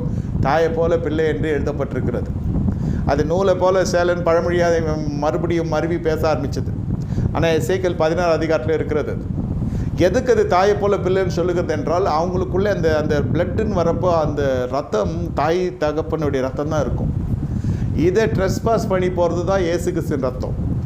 இப்போ தகப்பன் செய்கிற அத்தனை துன்மார்க்கத்துக்கும் பிள்ளையாண்டானுடைய வாழ்க்கையிலே அது அப்படியே இருக்கும் என்பது தான் மருத்துவ ரீதியான தகவல்களும் சொல்லுகிறது. ஹெரிடிட்ரி, ஜீன்ஸ், குரோமோசோம்ஸ் இதெல்லாம் பார்த்தீங்கன்னா அந்த ரத்தம். ஆனால் நமக்காக ரத்தம் சிந்தப்பட்ட இயேசு கிறிஸ்துவின் ரத்தத்துக்குள்ளே நாம் எப்படி மூழ்குகிறோம் என்றால், how we are merging in the blood of the lamb by our character and nature and behaviour. விசுவாசம் இருக்குது, பிரச்சனைக்காக தானே வரோம். முதல்ல கத்துற அந்த வந்த நாம் என்ன செய்கிறோம்னா, ஜபத்திற்கு பிறகு அந்த நன்மை பெற்ற பிறகு நம்முடைய சுபாவ கிளைகள் அப்படியே கிறிஸ்துவின் சுபாவ கிளைகளோடு போவதற்காகத்தான் கலாத்தியர் 6வது அதிகாரம் 23, 24 வசனங்களிலே பரிசுத்தாவின் கனியை குறித்து சொல்லப்பட்டிருக்கிறது. அன்பு சகலத்தையும் தாங்கும். ஒரே ஒரு விஷயம் சொல்லுகிறேன், பல டைவர்ஸு, பல குடும்ப பிரச்சனைக்கு இது ஒரு காரணம். எல்லாம் லவ் பண்ணி கல்யாணம் பண்ணுறோம், அதுக்கப்புறம் பிச்சுக்குது. ஏன் அப்போ காதலித்த பொழுது இந்த முகம் இல்லை, அவதே முகம்தான். அப்போ அவன் சுபாவம் வேறு. காதலில் வந்து ஜெயிக்கணும், கல்யாணத்தில் முடியணுன்ட்டு அவன் அப்படி இருக்கான். கல்யாணம் ஆயிடுச்சு, இதுக்கப்புறம் அவன் அந்த மாஸ்கில் இருக்கணும்னு அவசியம் இல்லை, அவன் நேச்சுரலாக இருக்கிறான். இதுதான் ஒரிஜினல், அது டூப்ளிகேட்டு, அது மேக்கப்பு, இது இப்போ தான் டாப்அப். இது உண்மையை ஏற்றுக்கொள்கிறதுக்கு கசப்பாக இருந்தாலும் இதான் உண்மை. நம்ம இந்த மூஞ்சை தான் கல்யாணம் பண்ணியிருக்கோம், இதை தான் நம்ம காதலிச்சிருக்கோம். முகத்தை சொல்லலை, இந்த சுபாவ கலை கொண்ட மனுஷன்தான். சரி, அந்த மனுஷன் எக்கேட்னா கெட்டு போகிறான், அவன் துன்மார்க்கனா கூட இருந்துட்டோம். விசுவாசிகளுக்கு வேதம் சொல்லுகிறது தான் 1 பேதுரு 3வது அதிகாரத்தில், எவ்வளோ நாள் இந்த மனுஷனோடு நான் வாழ்கிறது, எவ்வளோ நாள் இந்த பெண்ணோடு வாழ்கிறது என்று கேட்கிற விசுவாசிகளே, என்று உங்கள் இடத்துல கர்த்தர் சொல்லுகிறார், உங்களுடைய பரிசுத்த நடக்கையில் உங்கள் கணவன்மார்களை நீங்கள் ஆதாயப்படுத்தி கொள்ளலாம். அதே போல் புருஷன்மார்கள் இதை கேட்பீர்கள் என்றால், மனைவிகளுடைய கற்புள்ள நடக்கைகள் எப்படி கிறிஸ்துவுக்குள்ளே அவர்களை ஆதாயப்படுத்திக் கொள்ள வேண்டும்னால், உங்களுடைய புருஷனுக்கு ஏற்ற ஒரு குணலட்சணங்களோடு நீங்கள் நடந்து கொள்ளுகிற பொழுது தேவனுக்கு பயந்து பலவீனமான பாண்டங்களாகிய மனைவிகளை நீங்கள் ஆதாயப்படுத்தி கொள்ளலாம் என்று வேதம் சொல்லுகிறது. இது ஒரு மனுஷன் கர்த்தருக்குள்ளே வந்தால் போதும். தம்பதிகளில் யாராவது ஒருத்தர் உண்மையாய் கர்த்தருடைய சத்தியத்துக்குள்ளே வரணும். எல்லோரும் சிலுவை தொங்க விடுறதும் சரி, சிலுவை போட்டுக்கிறதும் சரி, இல்லை இயேசுடைய ஃபோட்டோக்கு முத்தம் கொடுக்குறதும் சரி, இதெல்லாம் ஒர்க் அவுட் ஆகும். சிலுவையை தொங்க விடக்கூடாது, சிலுவையை நீங்கள் சுமக்கணும். கல்யாணமே ஒரு சிலுவையாக இருக்கு ஐயா, நான் என்னத்தை செய்ய, விவாகரத்தும் பண்ண முடியல, பிள்ளைங்களாம் பிறந்துட்டாங்க, எனக்கு புருஷன் தேவையில்லை நான் நினச்சிட்டேன், ஆனால் என் பிள்ளைங்களுக்கு அப்பா தேவை, அம்மா தேவை, இப்படி நிறைய பேர் பிள்ளைங்களுக்காக வாழ்ந்து கொண்டிருக்கிறார்கள் பெருந்திரள். அதனால தான் சொல்லுகிறேன், இந்த கிறிஸ்தவர்கள் என்பதை விட நம்ம ஆவிக்குரியர்களாக வருகிற பொழுது நம்முடைய வாழ்க்கையில் அதிகப்படியான சுதந்திரங்கள் நமக்கு இருக்க வேண்டும். இயேசு கிறிஸ்துவின் ரத்தத்தினால். அந்த ரத்தம் என் வாழ்க்கையில் இருக்கிற பொழுது தேங்காய் இயேசுவின் ரத்தம் சொல்லி வச்சு நம்ம ஜெபிக்கிறோம். இல்லைன்னு சொல்ல மூப்பர்களை வர வைத்து நோய் கொண்டவர்கள் தேங்காய் பூசி ஜெபியுங்க, உங்களுக்கு பரிபூர்ண விடுதலை உண்டாகும் என்று ஆண்டவர் சொல்லியிருக்கிறார் யாக்கோபில். அதெல்லாம் உண்மை தான், இல்லைன்னு சொல்ல அதெல்லாம் செஞ்சாலும் நடக்கும். ஆனால் நோய் குணமாகும், மனநோய் குணமாகாது. எப்படி அந்த மனுஷன் அந்த மாதிரி கேட்கலாம்? எப்படி அந்த என் புருஷன் அப்படி கேட்கலாம்? எப்படி என் மனைவி அப்படி கேட்கலாம்? இது புருஷன் மனைவியோடு போகாது. இந்த புருஷன் சும்மா இருக்க மாட்டான் வாயை வச்சுக்கின்னு, அவன் அம்மாவெல்லாம் இழுப்பான். அந்த அம்மாவும் சும்மா இருக்காது. அது எவ்வளோ தான் அடி வாங்கினாலும் சரி, இல்லை எவ்வளோ தான் திட்டு வாங்கினாலும் சரி, எவ்வளோ பெரிய சண்டை இருந்தாலும் சரி, அது தான் நியாயத்தை பேசு அந்த சண்டையில் நிரூபிக்க அவங்க அம்மாவை இது இழுக்கும். யார்? புருஷனோட அம்மா, தங்கச்சி எல்லோரும் வந்துடுவாங்க இந்த சண்டையில். எழுத்தின்படி வரலாம், இது எல்லோரையும் சேர்த்து ரேண்டமாக திட்டும். அவன் திட்டுறான். இது அந்நிய பாஷை பேசுகிற விசுவாசி மனைவியாக இருக்கட்டும், புருஷனாக இருக்கட்டும், அங்கே போனால் எல்லா பாஷை மாறிடுது இந்த சண்டையில். ஏன்? ஆனால் வேதம் என்ன சொல்லுகிறது? அன்பு சகலத்தையும் தாங்கும். தாங்கிறது தான் அன்பு. முதல் ஒரே கனி, அதுக்குள்ளே மீதி 8 இருக்கிறது. அதான் 9 கனிகள். ஆவின் கனியோ என்று எழுதப்பட்டிருக்குது. எல்லாம் பன்மையில் எழுதப்படல, ஒருமையில் எழுதப்பட்டிருக்கிறது. Singular, not plural. ஸோ இப்போ 8 கனியும் சேர்ந்தது தான் அந்த அன்புன்றது. 9வது கனியும் சேர்த்து. இந்த கனி உங்களுக்குள் இருந்தால்தான் கிறிஸ்துவனுடைய சாயல் சுபாவங்கள் எல்லாம் வரும். நீங்கள் என்ன வஸ்திரம் அணிஞ்சாலும் அது விலையில ஒரு காரியத்தில் இருக்கும். இந்த ஞாயிற்றுக்கிழமை பார்த்தா எல்லாம் நல்ல வெண்புறா போல் போகும். வெள்ளையும் ஜல்லியும் போடுறவங்கள நான் குறை சொல்ல நினைக்காதீங்க. நான் இந்த பின்னணியிலேருந்து வந்தவன் தான், இல்லைன்னு சொல்ல இப்போவும் போட்டுக்குவேன் ஆசையாக. அது கலர் தானே தவிர அதனால் என்ன பரிசுத்தமாகறன்னு சொன்னால் அது ஏற்றுக்கொள்ளப்படும். இப்போ அது எல்லாம் வந்து என்னுடைய கனிகளில் காட்டுன்னு சொல்கிறேன். இச்சை அடக்கம் இல்லை. வேசித்தனம் தலைவிரித்து ஆடுறதுக்கு காரணம் என்ன? விச்சை. எந்த உண்மையும் இல்லை. புருஷங்கிட்ட உண்மை இல்லை, மனைவிட்ட உண்மை இல்லை. இப்போ ஃபோன் காலம், வாட்ஸ்அப் காலம், எந்த காலம் வந்தாலும் சரி, கர்த்தர் மாறாதவர் இல்லையா? நிர்வாணத்தை பார்த்தது சந்ததியார் பாதிக்கப்படுகிறாங்க. பலி செலுத்தின ஆபிரகாம் 4 சந்ததி காக்கப்பட்டுக்குது, யோசேப்பு வரைக்கும். அது பிறகு கையின் பிரயாசம், அடிமைத்தனம், அடிமை அடிமை அடிமை, மணி அடித்த சோறு. இன்றைக்கி வேலை தான் எல்லோரும் தீர்மானிக்குது. நம்பி எதையும் நம்பி செய்ய முடியல. இந்த வேலைன்றது வந்து காலையில் சாப்பிட்டு அதில் சாப்பிட்டீங்களோ சாப்பிட்லையோ ஓட வைக்கிது வேலை. மறுபடியும் வர வைக்கிது வேலை. சூரியனை பார்க்குறீங்க, அதோடு சந்திரனை பார்க்குறப்போ வரீங்க. வேலை தீர்மானிக்கிறது விடுமுறையை. ஏன் ஐயா? வயிற்றுக்கு ஓடுறோம் சொல்கிறேன் இல்லையா? சம்பளத்துக்கு ஓடுறோம், இல்லை ஒரு வியாபாரத்துக்கு ஓடுறோம், கடல் கடந்து ஓடுறோம். அப்போ எப்படி தான் நாங்கள் சாப்பிட்றது? வேலைன்றது உண்மைதான். ஆதாமுக்கு கர்த்தர் வேலை கொடுத்தா, ஒரே மனுஷனை வச்சு முழு ஏதுன்னு தொட்டுக்கும் சரி பண்ணார். வேலைன்றது கர்த்தர் எதிராளி இல்லை. வேலை செய்கிறோம், கர்த்தர் ஆசீர்வதிக்கிறார். ஆனால் அடிமைத்தனத்தோடு செய்கிறது எப்படி இருக்கிறது? ஒரு சுயாதீனமாக விடுதலையோடு வேலை செய்கிறது எப்படி இருக்கிறது? இது ஒரு விதமான அடிமைத்தனம். எதுலேருந்து வருகிறது? பலி சரியாக செலுத்தலை. இவன் போய் செங்கல் இருக்கிற சூளையை போடுற தொழிலில் போய் மாட்டிக்கிச்சிங்க. இதுக்கு யோசேப்பை அறியாத ஒரு ராஜா வருகிறான்னு இது போய் மாட்டிக்கிறது. இங்கு இந்த காம் பாருங்கள் பண்ண ஒரு வேலை. மற்றவங்களுடைய வேசித்தனம், கிசு கிசு சபையிலே சரி, சங்கத்துலேயும் சரி, சமுதாயத்திலும் சரி.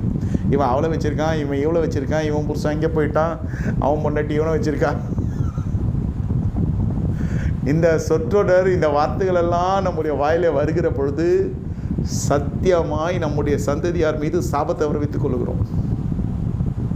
முதல் வேலை நிர்வாண படம், போனோகிராஃபி, இந்த அசிங்கமான படங்கள் பார்க்குறது, இந்த அசிங்கமான வார்த்தைகள் பேசுகிறது. உடல் உறுப்பை பற்றி தான் அந்த கெட்ட வார்த்தைலாம் வரும். வேசித்தனத்தை பற்றி தான் வரும். இல்லை வேசி மகனேனுவா, வேசி மகளேனுவா, இதுதான் வருமே தவிர வேறு கெட்ட வார்த்தை நல்ல வார்த்தைன்றதெல்லாம் இல்லை. இன்னும் நான் தமிழ் நல்ல தூய தமிழில் கூட கெட்ட வார்த்தை பேசுகிறவங்கள பார்த்துருக்கேன். எல்லாம் சயின்டிஃபிக்காக பேசுவாங்க. இவன் கொச்சையாக பேசுகிறான் மெட்ராஸில், அவங்க சயின்டிஃபிக்காக இலக்கியத்தோடு பேசுவாங்க. ஆமாம், மருத்துவ வொக்காபுலரிஸ் இருக்கு இல்லையா? ஆசன குழாய், மலை குழாய், அந்த மாதிரி பேசுவோம். கெட்ட வார்த்தையை அப்படி பேசுவான். அந்த தமிழில் அவ்வளோ இலக்கியத்தோடு பேசுறதில்ல, இந்த ஸ்லாங்கில் தான் அவன் கெட்ட வார்த்தை. நான் ஒரு இடத்துல கேட்டு அப்படியே ஆடி அப்படியே இந்த மாதிரி ஆகிட்டேன். அவங்க என்ன நான் ஆஃப்ரிக்கன் நினச்சின்னு அவங்க தமிழில் பேசிக்கிறாங்க. புருஷன் முன்னாடி என்னை பார்த்ததும் ஆஃப்ரிக்காலேருந்து ஒரு பாஸ்டர் வந்திருக்கிறாரு, இங்கிலீஷ் நல்லா பேசுகிறாரு அப்படின்ட்டு அவங்க தமிழில் அசிங்கமாக எதிர்க்கே பேசினுருக்குறாங்க. தமிழ் இலக்கியத்தில் பேசுகிறாங்க. ஆனால் இதை வெட்டுறேன் அந்தம்மா அதை வெட்டுறேன் எல்லாம் இந்த மருத்துவ வக்காபுலரியில் பேசுகிறாங்க. ஆனால் கை கலப்பு ஆகலை, நல்லா தெரிஞ்சு சண்டை போட்டுக்கிறாங்கன்னு. ஆஃப்ரிக்கன் பாஸ்டர், இந்த கருப்பு பாஸ்டர் போனதும் உன்னை வச்சுக்கிறேன்னு தந்தம்மா என்ன சொல்லுது அந்தம்மா. அதுக்கப்புறம் ஒரு வாட்டி தமிழ் செய்தி கேட்டுட்டு ரொம்ப அவங்க கில்ட்டி ஆகிடுச்சு. அவங்களுக்கு என்னோடய தமிழ் பிரசங்கத்தை கேட்டுட்டு ரொம்ப ஷாக் ஆகிட்டாங்க. நாங்கள் உங்களை ஆஃப்ரிக்கானில் நினச்சினோம். அப்புறம் வந்து என்கிட்ட ஒப்புரவானாங்க, ஃபஸ்ட்டு எங்களை மன்னிச்சுக்கோங்க இந்த மாதிரி ஆச்சுன்னு. எனக்கு என்ன சொல்கிறதுனே தெரியல. உலகம் முழுதும் இருக்குது. ஆனால் நீங்கள் உங்களுடைய சந்ததியார் மீது நீங்கள் ஃபிக்ஸட் டெபாசிட்ஸ் வைங்க, நீங்கள் வந்து லேண்டு வாங்கி வைங்க. அவங்களுக்கு மாதம் வருமானம் வரக்கூடிய அளவுக்கு ஏதாவது துறவுகளை உண்டு பண்ணி வைத்தா கூட கொடுக்கப்படுகிற கல்வியும் சரி, வியாபாரமும் சரி, வைத்துட்டு போகிற சொத்துக்களும் சரி, அவர்களுக்கு அது ஆசீர்வாதமாக இருக்கணும்னாக்கா நீங்கள் இதை செய்ய வேண்டும். நிர்வாணத்தை பார்க்கக்கூடாது, மற்றவருடைய நிர்வாணத்தை குறித்து பேசக்கூடாது, பாலியல் சம்பந்தப்பட்ட சர்ச்சைகளுக்குள்ளே யார் சிக்கினாலும் அதை குறித்து பேசக்கூடாது. ஒன்று. இரண்டாவது, கர்த்தர் கட்டுங்கோவானது காரணம் என்னவென்றால் அதிலிருந்து காணன் என்ன ஆகிறான், எல்லாருக்கும் வேலைக்காரனாக போய்விடுகிறான். உலகம் முழுவதும் கர்த்தர் கிருபையில் அநேக நாடுகளுக்கு போயிருக்கேன். மெஜாரிட்டி லார்ஜஸ்ட் பேயிங் கண்ட்ரிஸ் தான் நான் போய் ஊழியம் பண்ணியிருக்கேன். ஏழை நாடுகளுக்கு அவ்வளோ போனதில்லை. கர்த்தர் என்னை கொண்டு போனதில்லை, அவ்வளோதான். பார்த்தீங்கன்னாக்கா அங்கே வேலைக்கு வர்றது அத்தனையும் பார்த்தீங்கன்னாக்கா இந்தியா ஸ்ரீலங்கா இந்த 3வது உலகப்போர் 2வது உலகப்போரில் எழும்பி வந்த நாடுகள், சின்ன குட்டி தீவுகளத்தில் வருவாங்க. இவங்க அத்தனை பேர் சொல்கிறது காரணம் என்னக்கா, வீட்டில் குடும்பம் இருக்குது, ஊரில் குடும்பம் இருக்குது. குடும்பத்தோடு வந்தெல்லாம் வேலை செய்ய முடியாது அவங்களால. அங்கே சம்பாதியத்தை எடுத்து இங்கே குடும்பத்துக்கு அனுப்பணும். அவனுடைய எல்லாமே போயிடும். பாலைவனத்தில் விட்டவன் வாழ்க்கை வாலிபத்தை விட்டவனும் இருக்கிறான், தீவுகளில் தன்னுடைய இளமை இழந்தவனும் இருக்கிறான். இங்கே பட்டா இது தனியாக குழந்தைகளோடு இந்த அம்மா தனியாக இருக்கும். இந்த மனுஷன் அங்கே வியாபாரம் இல்லை, வேலைக்கு போயிருப்பான், அடிமையாக இருப்பான். இப்போ மாதிரி கூட இல்லை. அப்போல்லாம் யாரா செத்தா கூட வர முடியாது. அந்த சம்பாதியம் மட்டும்தான் எங்களுக்குள்ள கம்யூனிகேஷனே. இப்போ தான் வாட்ஸ்அப்பு ஃபோன் எல்லாம் பாருங்கள் எப்படியெல்லாம் இருந்திருக்கிறது, எப்படியெல்லாம் இருந்து கொண்டு இருக்கிறது. வெளிநாட்டுக்கு வேலைக்கு போகிற தப்புன்னு சொல்ல. Can you understand what I am trying to say? Can you follow? இங்கே பூமியில் பலிகை பெருக்குன்னு கருத்து சொல்கிறாரு. உன்னுடைய பெண்மானை போல நேசிக்கத்தக்க பெண்மான் உன் மனைவியோட சனங்களோட திருப்தி ஆகுவதாகன்னு சொல்கிறாரு. அங்கே பார்த்தா அவன் இஷ்டப்படியான வாழ்க்கை வாழ்கிறவர்களும் உண்டு. பரிசுத்தத்தை காத்துக்கொள்ள முடியல, பணத்துக்காக மட்டும்தான் போகிறான். பணம் கிடச்ச உடனே அவன் பெரிய மனுஷனாயிடுறான். அசுத்த காரியங்கள். சில பேர் குடும்பத்தை நினச்சி பார்த்து இருந்தாலும் பரிசுத்தத்தை கட்டி காக்கிறது ரொம்ப கஷ்டப்படுறான். நான் இதெல்லாம் பார்த்துருக்குறேன். ஏன் இப்படி நடந்து கொண்டிருக்குது? காணன் சபிக்கப்பட்டவன். உங்களுடைய தொழில், உங்களுடைய வியாபாரம், உங்களுடைய வருமானத்தின் மீது இருக்கிற சாபம் இந்த இரவு வேலை உடைக்கப்படுகிறது. எவ்வளோ உழைச்சாலும் இந்த விரும்புகிறபடி ஆவக்கடவுன்னு சொல்லுகிற பொழுது அந்த யோவான் 5வது அதிகாரத்தில் போய் பார்த்தீங்கன்னாக்கா கிட்டத்தட்ட இப்படி தான் இருக்கும் பொருளாதாரம் சிலருக்கு. அவனை பெதஸ்தா குளத்தண்டிலே கொண்டு போய் அவனை வைத்து விடுகிறாங்க. யார? அந்த திமிர்வாதக்காரனை. 38 ஆண்டு காலமாக அவனுக்கு பிரச்சனை, நவுத்த முடியாது பாடியை. 12 ஆண்டுகளுக்கு ஒரு முறை ஒரு தேவதூதன் முதல்ல இறங்குறவன் அந்த சுகமடைவான். என் அறிக்கிறதுக்கு யாரும் இல்லை. அவன் சொல்கிற கதை சொல்கிறான். ஆண்டவர் கேட்கிறார், நீ சுகமாக விரும்புகிறாயா? அப்படிப்பட்ட ஜனங்களை கர்த்தர் சென்று சுகப்படுத்துகிறார். இப்போ நான் சொல்கிறேன், பொருளாதார வாழ்க்கை வேறு, உங்கள் ஆவிக்குரிய வாழ்க்கை வேறு, உங்கள் அலுவலக வாழ்க்கை வேறு. எல்லா இடத்துலையும் கர்த்தரை நீங்கள் மகிமைப்படுத்திக்கலாம். உண்மையான விசுவாசி ஒரு இடத்துல அடி வாங்கும், ஒரு இடத்துல அடி வாங்காது இருக்கும். ஆலயத்தில் கொடுக்குற அந்நிய பாஷையும் ஆராதனையுடைய விஷயமே வேறு. ஆனால் பொருளாதாரம் என்று வருகிற பொழுதும் குறுக்கினவனாக காணப்படுவான். இங்கே சிங்கம் போல் முழங்குற ஊழியக்காரன்னு சேர்த்து சொல்கிறேன். ஏன் நான் இதை இவ்வளோ விலாவரியாக சொல்கிறேன்னா, சபை ஆசீர்வதிக்கப்பட வேண்டும். இந்த சத்தியத்துக்குள்ளே நீ வர வேண்டும். இதை நீங்கள் அறிய வேண்டும். எவ்வளோ பெரிய கோட்டீஸ்வரன் கூட சரி, அவன் கடன் வாங்கியிருப்பான். பெரிய அளவில் கடன் வாங்கியிருப்பான். பெரிய பெரிய வாகனத்தில் போகிறவங்களாம் நீங்கள் பார்க்குறீங்களா, பெரிய லெவலில் கடன்காரனாக இருப்பான். வேதம் சொல்லு, நீயும் கடன் கொடுப்பாய், நீயும் கடன் வாங்காது இருப்பாய். ஆனால் இப்போ இதெல்லாம் அப்படி தான் ஓடிக்கொண்டிருக்கலாம். இந்த இடத்துல ஆண்டவரே எனக்கு இது வேணும் ஐயா. இந்த இடத்துல ஆண்டவருக்கு முக்கியத்துவம் இல்லை, ஆண்டவருடைய வார்த்தைக்கு முக்கியத்துவம் இல்லை. கடன் வாங்கிறது கொடுக்குறது சொல்ல நான் சொல்கிறது, எதனால் இந்த அடிமைத்தனம் வருகிறது என்றால் உன்னுடைய சரித்து மீது உனக்கு அதிகாரம் இல்லை. மணியின் மீது கணவனுக்கு அதிகாரம் இல்லை. ஆமாம், அந்த அம்மா கேட்கவே மாட்டேன் என் பேச்சேன்னுவான். இல்லை, இவன் சரீரம் அவளுடைய கட்டுப்பாட்டுக்குள் இருக்க வேண்டும். அந்தம்மா பேச்சை நீ கேட்டினாக்கா உன் பேச்சை அந்தம்மா கேட்கும். இது கேட்கும். நீ ஆரம்பத்துலேருந்தே கேட்டினா அவன் தலைமையில் ஏறி உக்காந்துக்குவான்னு சொல்லுவாங்க. அதெல்லாம் சீர்கெட்ட கேள்வியோட பேச்சு. வேதம் ஒன்று போய் சொல்லணும், இல்லைனா மனுஷன் வார்த்தை உண்மையாக இருக்கும். எது நீங்கள் தீர்மானிச்சுக்கொள்ளுங்க.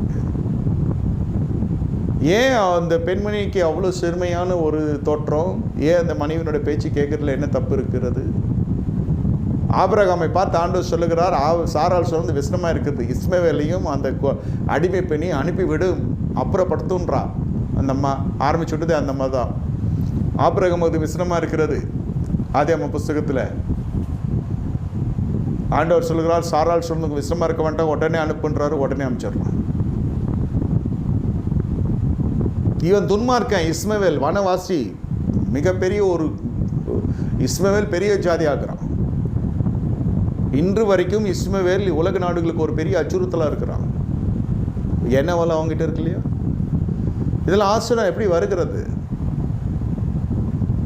அவன் பரிகாசம் பண்ணுகிறான், அவங்க அம்மா அற்பமாக எண்ணுகிறான், வனாந்தரத்தை நோக்கி போகிறான். அந்த வனாந்தரத்தில் அவன் பெரிய வில்வித்தக்காரனாக மாறிடுறான்.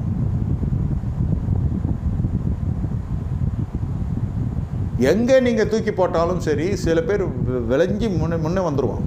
சில பேர் எந்த அரண்மனையை கொண்டு போய் விட்டால் கூட அவன் அரண்மனையில் இருக்கணும்னு சேர்த்து தரித்திரம் அடைய செஞ்சுருவான்.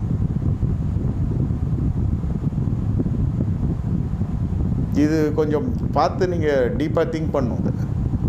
எங்கே வேலைக்கு போனாலும் சரி, எந்த நாட்டுக்கு வேலைக்கு போனாலும் சரி, ஒரு 10,000 ரூபாய் கடன் இருக்குன்னு வெளிநாட்டுக்கு ஒருத்தன் வேலைக்கு போனான். போய் முதல் சம்பளத்தில் அடிச்சிட்டான்.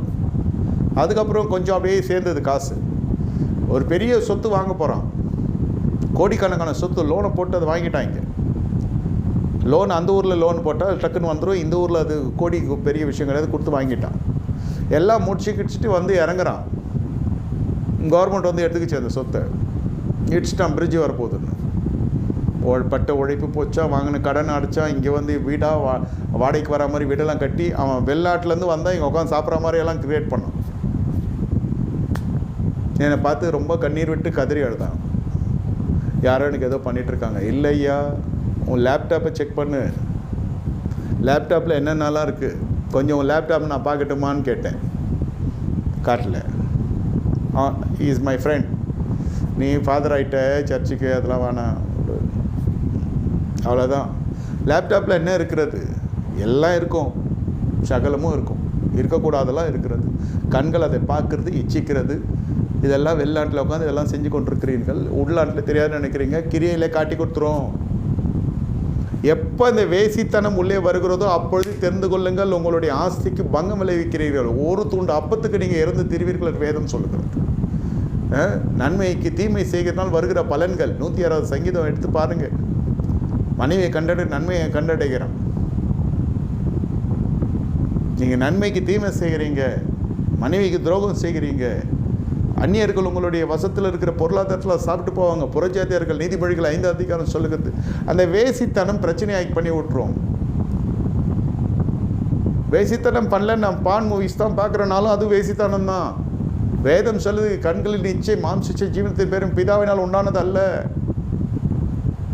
இந்த சத்தியத்துக்குள் நீங்கள் வருகிற பொழுது நீங்கள் செழிப்பை காண்பீர்கள். ஆத்மா செழிக்கும். Say no to the adultery, say no to adulterous generations. உலக சில தேவனுக்கு விரோதமான பகை. ஆத்ம செழிப்பு வராது. ஆத்ம செழிப்பு வராது. கையின் பிரயாசம் எப்படி இருக்கணும்? உங்கள் கையின் பிரயாசம் ஆசீர்வதிக்கப்படும். தசமாக கொடுக்க முடியல. ஏன் அந்த அளவுக்கு நெருக்கம்? சில பேருக்கு தசம் கொடுக்குறது யார் கொடுக்கணும்னு தெரியாது. கண்டத்தில் விதைச்சிருவான். பாவம், முள்ளுள்ள இடம், கல்லுள்ள இடம், முகஸ்துதிக்காக. ஏன்னா சொந்தக்காரன் ஊழியம் பண்ணுறான், அவனுக்கு அனுப்பிச்சி விட்டுச்சிருவான். சத்தியத்தை கேட்கறது ஒரே இடம். தேவ சபையில் இருக்கிறது ஒரு இடம், இது அனுப்புகிற தசமகம் வேறு இடம், எல்லாம் கர்த்தருடைய விருத்தி செய்கிறாங்கன்னு கேட்டால் இதெல்லாம் சுயநீதி. ஆதி உபாகமம் 12 சொல்லுது, சர்வங்க தகன பலியை கண்டெடுத்தல் செலுத்தாதிருப்பாயாக. தேவன் தெரிந்து கொள்ளப்பட்ட ஸ்தலத்தில் இரு. தேவன் தெரிந்து கொள்ளப்பட்ட ஸ்தலத்தில் நீங்களும் இருக்கணும், அங்கே தசமகத்தும் செலுத்தணும். அப்போது உங்களுக்கு ஆசீர்வாதம். வானத்தின் பணகலிகளை திறந்து இடங்கொள்ளாமல் போக மாட்டவன் ஆசீர்வதிப்பேனோ இல்லையோ என்று சோதித்துப்பார். இந்த தசமம் கொடுக்குறவனும் கஷ்டப்படுறானே, ஏன் அந்த கேள்வி இருக்கிறது. நீ கொடுத்து கர்த்தரனை ஆசீர்வதிப்பார், இருந்ததானே கொடுப்பாங்க. அவனே கஷ்டப்படுறான், அவன்கிட்ட போய் தசமம் கொடுன்னா அவன் ரிவர்ஸ்லேயே போயிடுறான். அது கொடுத்தா தான் வரணுமான்ற அளவுக்கு ஆகிடுது. கொடுக்க முடியாது. ஏன்? இச்சை இருக்குது உள்ள கிருமி, உன் ஆசீர்வாதத்தை அழிக்கிற கிருமி அது. கண்கள் கட்டுப்பாடு இல்லை. அது என்ன வயசானாலும் சரி, அந்த இச்சையின் மீது ஜெயமே இல்லை. தான் வேதம் சொல்லு, பாலியத்துக்குரிய இச்சையை விட்டு விலகி ஓடு. இதெல்லாம் பாலிய வயசில் ஜெயிச்சு வந்திருக்கணும். இதெல்லாம் பாலிய வயசில் அந்த சத்தியத்தை கேட்கல, அந்த சத்தியத்தை பிரசங்கிக்கல. தேவன் ஆசீர்வதிப்பா, தேவன் சுகம் கொடுக்குறா, கர்த்தர் நல்லவர், ஏசுனால யாரா ஏசு கெட்டவன்னு சொன்னது? இவன் கெட்டவனாக இருக்கிறான், ஏசு நல்லவன்னு சொல்கிறவங்களாம் இவன் கெட்டவனாக இருக்கான். ஏன்? பாவம் கடிந்து கொள்ளப்படுகிறது இல்லை, பலவீனங்கள் உற்சாகப்படுத்தப்படுது. எல்லாருக்குள்ளே ஒரு பலவீனம் இருக்குது, ஒன்றும் இல்லை, எல்லா பலவீனம் கர்த்தர் சிறுவையில் தூக்கி சுமந்தான்னு சொல்லப்பட்டிருக்கிறது. விஷயம் நீங்கள் ஒற்றை மட்டும்தான் அடிச்சு கொண்டிருக்கீங்க, சிலந்தி பூச்சி அழிக்கிறது இல்லை. இன்று சிலந்தி பூச்சி அழிக்கப்படுகிற காலகட்டத்தில் நீங்கள் இருக்கிறீர்கள். உங்கள் ஜபங்கள் உபவாசம் கர்த்தருடைய சன்னிதியில் போய் எட்டியிருக்கிறது. அதனால தான் கர்த்தர் இந்த வார்த்தைகளை உங்களிடத்தில் சொல்லி கொண்டிருக்கிறார். அது புரிந்து கொள்ளுங்க. ஏன் உங்கள் வாழ்க்கையில் வறுமை இருக்கணும்? ஏன் உங்கள் வாழ்க்கையில் இவ்வளோ வளமற்ற காரியம் இருக்கணும்? எவ்வளோ வந்தாலும் நிற்கிறது இல்லை. வேசி நிமித்தம் ஒரு சின்ன துண்டு அப்பத்துக்கு இருந்து தெரியுமா? உன்னுடைய தானியங்கள்லாம் புறச்சாதிகள் சாப்பிடுவாங்க. ஏன்? அந்நியன் உனக்கு மேலே உயர்ந்து இருப்பான். நீ வீட்டை கட்டுவா, அந்நியன் அதில் வாசம் செய்வான். ஏன்? இதெல்லாம் சாபகரமான காரியங்கள். அடுத்தது என்ன நடக்கிறது? இந்த கானானியர் நாய்க்குட்டிகள் சொல்றதுக்கான காரணம் பின்மாற்ற ஜீவியம். அது பிள்ளைகளுக்குரிய ஆசீர்வாதம். நீங்கள் பிள்ளைகளாக இருந்து இந்த நாய்க்குட்டி ஜீவியம் நடந்து கொண்டிருக்கிறது. அதுங்க கானானிய ஜனங்கள் அவ்வளோ பொல்லாத ஜனங்க. ஆராதனை வழிபாடுகள் எல்லாம் பார்த்தீங்கன்னாக்கா தேவனுக்கு விரோதமான காரியம் செய்கிறதுல இந்த கானான் சபிக்கப்பட்டவன். முதல்ல அந்த தேவனுடைய சாபம். பெற்றோருடைய விஷயத்தில் கொஞ்சம் பார்த்து நடந்து கொள்ளுங்க. ஏதாவது பெற்றோருடைய பலவீனமாக இருக்கும், பெற்றோரை குறித்த ஒரு கசப்பு, பெற்றோரை குறித்து தன்னை மனக்லேசங்கள் மனஸ்தாபங்கள்லாம் வைத்துக்கொள்ளாதீங்க. மனதார சொல்கிறேன்.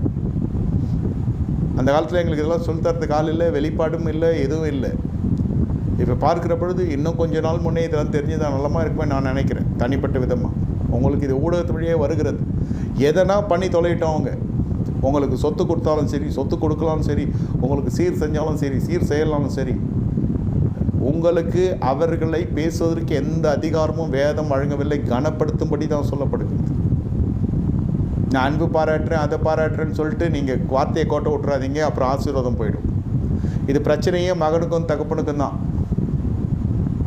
இதை போய் சொல்லுவாங்களா யாருனான்றது தான் சத்தியம். சொல்லக்கூடாது. அவனுங்க 2 பேரும் நல்ல உஷாரான பசங்க, பின்னாடியே போத்திட்டானுங்க, போட்டும் கொடுத்துட்டானுங்க. அப்பா இவன் தான்ப்பா சொன்னான். நோவா கட்டும் கோபத்தில் சொன்னால் அந்த சாபம் அப்படியே இறங்கியிருக்கிறது. கர்த்தருடைய சமூகத்துக்கு அந்த கானானியர் வரவே முடியல. ஏன்னா அவனுக்கு இச்சையிலேயே வந்துட்டான். அவன் இச்சை எப்பொழுதுமே வேசித்தனமும் தெய்வீகமும் ஒருமித்து போகாது. கர்த்தருடைய சமூகம் வராது. இதை உற்சாகப்படுத்துகிற சபைகள் என்று இருக்கிறது. அதான் வேலண்டைன்ஸ் டே சபையில் கொண்டாடுறாங்க இல்லையா? காதல் திருமணத்தெல்லாம் வரவேற்கிறாங்க இல்லையா? யூதன் என்றும் கிரேக்கர் என்றும் பாராமல் கிறிஸ்துவின் ரத்தத்தினாலே எல்லாரும் நம்ம ஒரே ஜனங்களாக மாறுறோம். ஞானஸ்தானம் கொடுத்து கல்யாணம் பண்ணலாம். ரட்சிக்கப்பட்ட வித்துக்கு சொல்லப்பட்டது. அது கிரேக்கர்களுக்கும் யூதர்களுக்கும் ஆகாது. கிரேக்கன் மூலையிலே கர்த்தரை கும்பிடுவான். அவன் ஞானி, கிரேக்கன் ஞானி. கிரேக்கன் என்று யூதன் என்றும் பாராபட்சம். பாராமல்னா யூதர்னாக்கா நமக்கு தெரியும் நம்ம ஆட்கள் யாருன்னு. கொஞ்சத்தில் மசிய மாட்டான் யூதன்.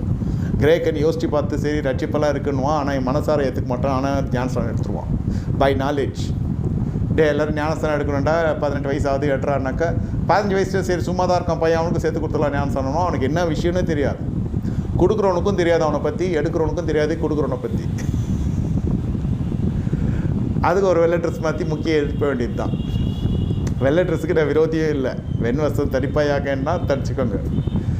ஆனால் கரைப்படாத வாழ்க்கை வாழுங்க, உள்ளான வசரம் கரைப்படியாத வாழ்ந்து கொள்ளுங்க. அவ்வளோதான் நான் சொல்வேன். இது ஃபஸ்ட்டு மேட்டர். இது ரெண்டாவது, இதுங்க கானானிய ஸ்திரீ இடத்துல பெண் கொல்லாதிருப்பாயாக ஈசாக்குன்னு ஆபிரகாம் கடும் சத்தியம் வாங்கி கொள்கிறார். ஏன்? அது பொல்லாத ஜனம். அது கானானியர் முதல்ல தன்னுடைய சரீரத்தை தன்னுடைய தேவர்களுக்கு படைத்து விட்டு அந்த விக்கிரகாராதனை வேறு. கானானிய worship, Canaanite worship are very different. That's lustful worship. அந்த காலத்தில் வேசித்தனம் கற்று அருவுறுக்கிற ஒரு பாவம். தேவன் அருவுறுக்கிற பாவம் அது. கணவன் 1000 பொல்லாதனா இருந்தால் கூட மனைவி, விசுவாசியாக மனைவி நீங்கள் நின்று அந்த மனுஷனை ஆதாயப்படுத்தும். அவன் அப்படி போகிறான், அப்படி போகிறான்னாக்கா முடிஞ்சு போச்சு கதை. உனக்கு ரட்சித்ததே வேஸ்ட்டு. ரட்சிப்பு இல்லை, வரல, வாழ்க்கையில் வரல. ஐயா ரட்சிப்பு வரல. விசுவாசனாலும் நீங்கள் ஞானஸ்தானம் எடுத்துருக்கிறீங்க, மனம் திரும்பியெல்லாம் எடுக்கலை, மாறுபட்டான் சொந்த விட்டெல்லாம் எடுக்கலை. ஞானஸ்தானம் எடுத்ததும் ஃபேக்கு, வாழ்கிற வாழ்க்கையும் ஃபேக்கு. கேட்டால் அந்த மனுஷன் சரி நான் ஏன் போகிறேன்னாக்கா முடிஞ்சிச்சு கதை. You are no longer, you are not for rapture according to scripture. இல்லை எப்படியோ கற்று இறக்கமாக எடுப்பார்னா இல்லை. இங்கே வாழ்க்கை ஜீவியம் சரி இருந்தாக்கா இன்றைய நாள் நல்லா இருந்தால் நாளை எதிர்காலம் நல்லா இருக்கும். தெரியலன்னா இன்றைக்கி கேட்டாவது தெரிஞ்சுக்கோங்க. முறை இந்த சத்தியத்தை கேட்குறீங்களாக்கா தொடர்ந்து வந்தாவது கேட்டுக்கொள்ளு. 1000 பிரச்சனை இருக்கும் குடும்பத்தில். அதுக்குன்னு நம்மளுடைய ரட்சிப்பை இழக்கக்கூடாது. அந்த மனுஷன் போனால் போகிறான். நான் பிள்ளைங்களுக்காக வாழ்கிறேன், கர்த்தருக்காக வாழ்கிறேன், சந்தோஷம் வாழும்படி கர்த்தர் சொல்லுகிறார். அடுத்தது என்ன பண்ணுச்சுங்க, இதுங்க பொல்லாத ஜனங்க. இந்த கானானியர் என்று சொல்லுகிற பொழுது இது ஒரு குரூப்பில் இதுக்குள்ளே 11 கோத்திரம் இருக்குது. இந்தியன்ஸ், எல்லா இந்தியன்ஸ். காஷ்மீரில் இருக்கிறனும் இந்தியன், அசாமில் இருக்கிறவனும் இந்தியன், கன்னியாகுமரியில் இருக்கிறவனும் இந்தியன், டெல்லியில் இருக்கணும் இந்தியன். இந்திய தேசத்தில் முழுவதும் இருக்கிற எல்லாருமே என்னது இந்தியன். தேச ரீதியாக இந்தியன். ஆனால் அதில் குஜராத்தி இருக்கிறான், அதில் தெலுங்காரங்க இருக்கான், அதில் மலையாளி இருக்கிறான், அதில் தமிழர் இருக்கிறான், அதில் ஹிந்திக்காரன் இருக்கிறான், அதில் போஜ்பூரி இருக்குது, அதில் மார்வாடி இருக்குது.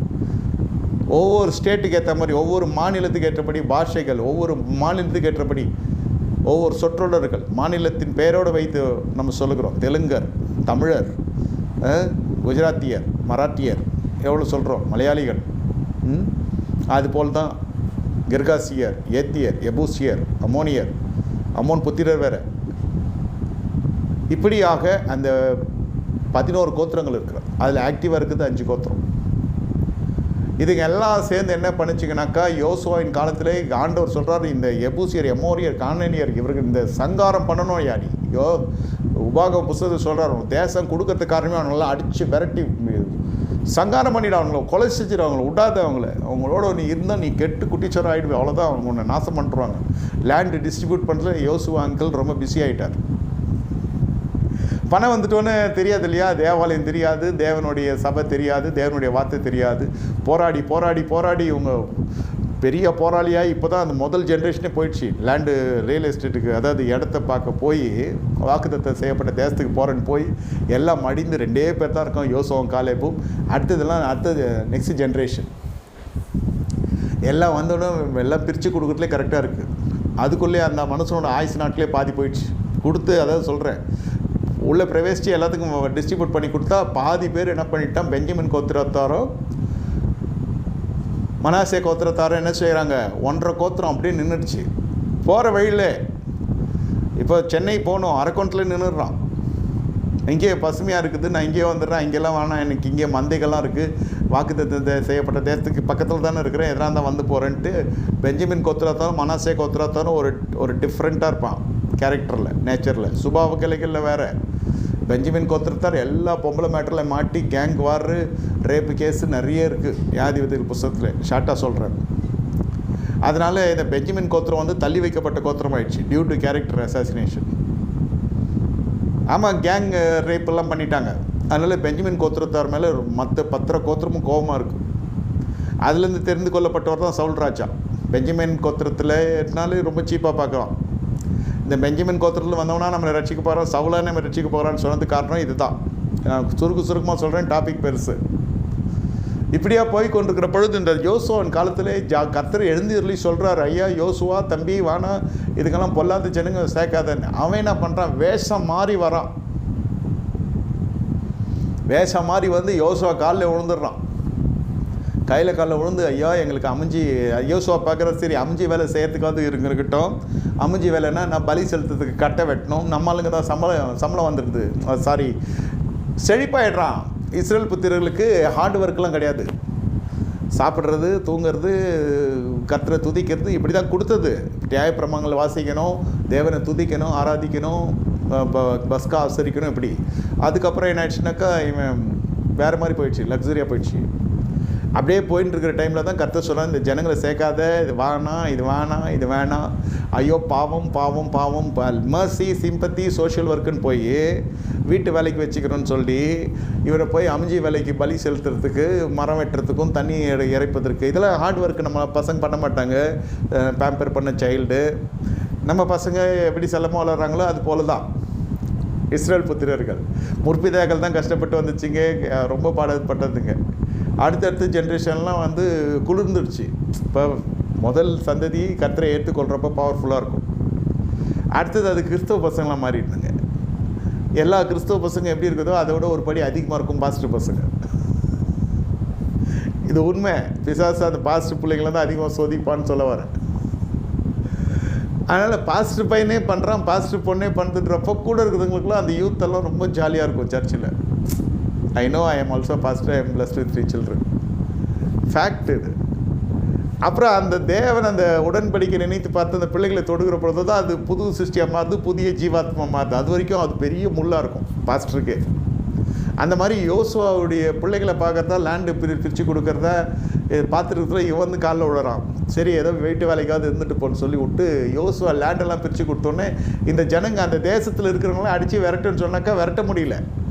இந்த 12 கோத்திரத்துலேயே 1.5 கோத்திரம் அப்படி செப்பரேட் ஆகிடுச்சு. மிச்சம் 8.5 கோத்திரம் என்ன பண்ணுது, சாரி 10 கோத்திரம் என்ன பண்ணுது, எதுக்கு அவங்ககிட்ட சண்டை நம்மளுக்கு, நம்ம படி தனியாக மொத்தம் யுத்தம் பண்ண போனாக்கா எரிகோயின் பக்கத்தில் அந்த கும்பலில் ஒன்று போடுவானே, அந்த மாதிரி எல்லோரும் போய் சோத்திரம் ஆர்ப்பரிக்கிறான், அலறான், கத்துறான், மதில் இடிஞ்சு விழுது. ஏன்னா கும்பலாக போனால் ஒரு பவர், ஒரு வெயிட்டு. அந்த காலத்தில் இந்த காலம் மாதிரி தான். தனியாக நில்றான்னா நிற்கிறதுக்கு பயம். ஒவ்வொரு கோத்திரமும் போய் உனக்கு இந்த இடம் அலாட் பண்ணியிருக்கு, அங்கே இருக்கணும், அடிச்சு விரட்டிட்டு நீ எடுத்துக்கோனாக்கா, இது என்ன வம்பா இருக்குது, நான் சும்மா அப்படி கும்பலில் போகிறது. சில பேரெல்லாம் ரொம்ப அப்படி இப்படின்வான், நான் பிசாசு, இது பண்ணேன் அது பண்ணேன் இது பண்ணேன்னுவான். இருட்டில் அப்படி தனியாக ஒன்றுக்கு போயிட்டு வாடான்னா அவன் பயப்படுவான். இருட்டானாலே போக மாட்டான். அப்புறம் எங்கே ஒன்றுக்கு, அவன் பயத்திலே ஒன்றுக்கு வந்துடுவான். அந்த மாதிரி மற்ற கோத்திரங்கள் என்ன சொல்கிறேன், எதுக்குள்ள அவங்ககிட்ட சண்டை எடுத்துனா அடிச்சு விடுவான். சண்டைன்னா என்ன, கத்தி எடுத்து சண்டை பண்ணால் தானே, அதெல்லாம் நம்மளுக்கு பழக்கம் இல்லை. அது உன வனாந்தரத்தில் பயன்படுத்தினார் கர்த்தர். ஐயோ அதெல்லாம் வேணாம். அதனால தான் நியாயாதிபதிகள் எழுதப்பட்டிருக்கு 3ஆம் அதிகாரத்தில், யுத்தம் என்றால் என்னவென்று தெரியவில்லையே, அதை உனக்கு பழகுவதற்கு தான் உன்னை நடத்தினேன் எழுதப்பட்டிருக்கு. வேணாய்யா, சோதனை வேணாய்யா, கிறிஸ்மஸ்க்கு வருவோம், ஈஸ்டருக்கு வருவோம், நியூ இயர்க்கு வருவோம், குட் ஃப்ரைடேக்கு யோசித்து பார்த்துட்டு வருவோம். ஈஸ்டர்னால் சந்தோஷமாக வருவோம், நல்ல வஸ்திரம் உடுத்தி. ஈஸ்டர்னா வந்து அழுவோம் சர்ச்சில், சாரி குட் ஃப்ரைடேனா வந்து அழுவோம், ஈஸ்டர்னால் நல்ல வஸ்திரம் தரித்து வருவோம். கிறிஸ்மஸ் கண்டிப்பாக வந்துடும், நியூ இயர் கண்டிப்பாக வந்துடுவோம். அந்த காலத்து ஆசிரிப்பு கூடாரெலாம் வருஷத்துக்கு ஒரு வாட்டி தான், பஸ்கா ஆசிரிக்கிறப்போ வருவாங்க. அந்த மாதிரி கேஸ் ஆகிடுச்சு. பணம் வந்துடுச்சு, அதாவது வசதி வந்துடுச்சு, அடிமைத்தனம் இல்லை. அப்போ இந்த ஜனங்கள்லாம் உள்ளே வந்து வேலை செய்ய வந்ததுன்னு ஆயிடுச்சுனாக்கா நம்பர்ஸ் அதிகமாகிடுச்சு. இஸ்ரேல் வீட்டில் வந்து ஒரு 5 பிள்ளைங்கன்னா கானானிய வீட்டில் 15 பிள்ளைங்க. அந்த காலத்தில் எந்த தொகை அதிகமாக இருக்குதோ அந்த தொகை தான் ஆளும். இதெல்லாம் ஆயிடுச்சு. நேராக அட்டாக் பண்ண முடியாமல் லவ் மேரேஜஸ்ஸு, கலப்பு திருமணம், அதெல்லாம் உள்ளே வந்து நாசமாக யோசுவா கண்ணை மூடிட்டது பிறகு நடந்துச்சு. இதெல்லாம் நீங்கள் பார்த்தீங்கன்னா நியாயாதிபதி புத்தகத்தில் விக்கிரகாரதனை இஸ்ரேலுக்குள்ளே எப்படி வந்ததுன்னு கேட்டால் இப்படி தான் வந்தது. இது எல்லாம் வந்து கர்த்தருடைய மனசில் ரொம்ப ஆழமாக போய் ரொம்ப கடுங்கோபமாயிட்டார் கானானியர் மேலே. என்ன வேலைடா பண்ணி வச்சுருக்கேன், இஸ்ரவேல் பரிசுத்த கோத்திரமாக நான் பிரித்து வச்சுருக்கேன், வைடன்ட் ஆசாரியம் இல்லை. யோசுவா கிட்ட சொன்னால் அது யோசுவா கண்டுக்காமல் போயிட்டார். அப்போவே அந்த ஜனத்தை நிறுத்தியிருந்தாக்கா இந்த பிரச்சனை வந்திருக்காது. அதான் ஒரு தேவனுடைய தலைவர்கள் செய்கிற ஒவ்வொரு தவறும் பின்னாட்களிலே அவருடைய சந்ததியாருக்கு வரும் சந்ததிக்கு பெரிய பாதிப்பு ஏற்படுத்துகிறது. நம்முடைய நாட்களிலே ஒவ்வொரு குடும்பத்தாரையும் கர்த்தர் ஆசாரியராய், ஒவ்வொரு விசுவாசி ஆசாரியராய், ராஜாக்களாய் கர்த்தருடைய ரத்தனமை நிறுத்தி இருக்கிறது தேவ சந்நிதியாரத்தில். உங்கள் குடும்பத்துக்கு நீங்கள் தான் போதகர், உங்கள் குடும்பத்துக்கு நீங்கள் தான் ராஜா. ஒவ்வொரு விசுவாசிக்கும் இந்த உரிமை வெளிப்படுத்தும் விசேஷம் 1:6 சொல்லப்பட்டிருக்குது. இயேசுவின் ரத்தம் நமக்கு தருகிறது. அதனால தான் இந்த ரத்தம் நமக்கு சுபாவ கிளைகளை மாற்றுகிற பொழுது இந்த ராஜரீக அபிஷேகம் நமக்கு வர்றோம், அந்த தீர்க்கதரிசனுடைய அபிஷேகம் வர்றோம், அந்த ஆசாரனுக்குரிய அபிஷேகம் நமக்கு வர்றோம். இது அத்தனையும் செய்கிறது இயேசுவின் ரத்தம். இப்போ புரிகிறதா? இது இந்த மாதிரி கலப்பு திருமணம்லாம் பண்ணோன்னு பயங்கர கடும் கோபமாயிட்டார். அதனால தான் மல்கியா 2:11 வாசிக்கிறோம், யூதா ஜனங்கள் எனக்கு துரோகம் பண்ணினார்கள், அந்நிய தேவத்தின் குமாரத்திகளை விவாகம் பண்ணார்கள், இவர்கள் ஆசரிப்பு கூடாரத்திலே காணிக்கை செலுத்தினாலும் சரி, பலி செலுத்த ஆசரணம் சரி, எல்லாம் அடி வாங்குது. நோவா காலத்தில் எப்படி அந்த தேவபுத்திரோடு கூட போய் உறவு கொண்டு எல்லாம் ராட்சஸை பெற்றுச்சோ, அது மாதிரி இதுங்கெல்லாம் போய் கானானிய ஜாதிகளோடு சேர்ந்து எங்கள் வீட்டில் லவ் மேரேஜ், பின்னாடி வீட்டில் லவ் மேரேஜ், வீட்டில் இருக்கிற எல்லார் வீட்லேயும் லவ் மேரேஜ், கலப்பு திருமணம். நோவா இதை காத்து கொண்டதுனால தான் நோவாவுக்கு கர்த்தருடைய கண்களிலே கிருபை கிடைச்சிது. இந்த தேவபுத்திரோட கலக்கில் அந்த குடும்பம். டாபிக் பெருசு, 3 hour செய்தி நான் உங்களுக்கு சுருக்கமாக சொல்கிறேன். Please follow me very closely. இப்படி இருக்கிற காலகட்டத்தில் எங்கேருந்து இவங்களுக்கு பிரச்சனை வரும்? அதான் கர்த்தர் பார்த்த ரொம்ப கோபமாயிட்டார். இப்போ கானானியருக்கும் இஸ்ரவேலுக்கும் ஒரு பிள்ளை பிறக்குது. கானானிய பெண்மணி சொல்கிறா, என் தெய்வத்தின் படி தான் நான் செய்வேன். இவன் என்ன செய்ய முடியும்? ஒன்றெல்லாம் பண்ண முடியாது. ஞான சனம் கல்யாணத்துக்கு எடுத்தையா? என் அண்ணனுக்கு கல்யாணம் திருப்பதியில் நான் போகாமல் இருக்க முடியுமா? நான் மொட்டை போடாமல் இருக்க முடியுமா? சரி, மொட்டை போடலனாலும் சரி, அங்கே லட்டு வாங்கிட்டு தரல. இங்கே விக்கிரகத்துக்கு படைக்கப்பட்டதை சாப்பிடாதேன்னு சொல்லிருக்கு. பவுல் சொல்கிற இப்போ அது எழுதப்பட்டிருக்குது, கேட்காத சாப்பிடுன்னு. ஆனால் வெளிப்பட்ட சொல்லப்பட்டிருக்கிறது, நீ விக்கிரகத்துக்கு படைத்து சாப்பிட்டாய் என்று உன் பேரில் எனக்கு ஒரு குறை உண்டு. நம்ம தான் எல்லாம் பிராண்டாக போகிறோம் இல்லையா? ஆவிக்குரிய ஆராதனையும் பிராண்டாக இருக்கணும், கிராண்டாகவும் இருக்கணும். வேணான்னா வேணாம் உடன். அதெல்லாம் போயிட்டு அங்கெல்லாம் பேச முடியாது. அப்போ நான் உனக்கு சர்ச்சுக்கு வர மாட்டேன், நீ என் கூட கோயிலுக்கு வரலாம், நான் சர்ச்சுக்கு வர மாட்டேன், எல்லா சாமியும் ஒன்று தான். அப்போ என் கூட படுக்க மாட்டியான்பா?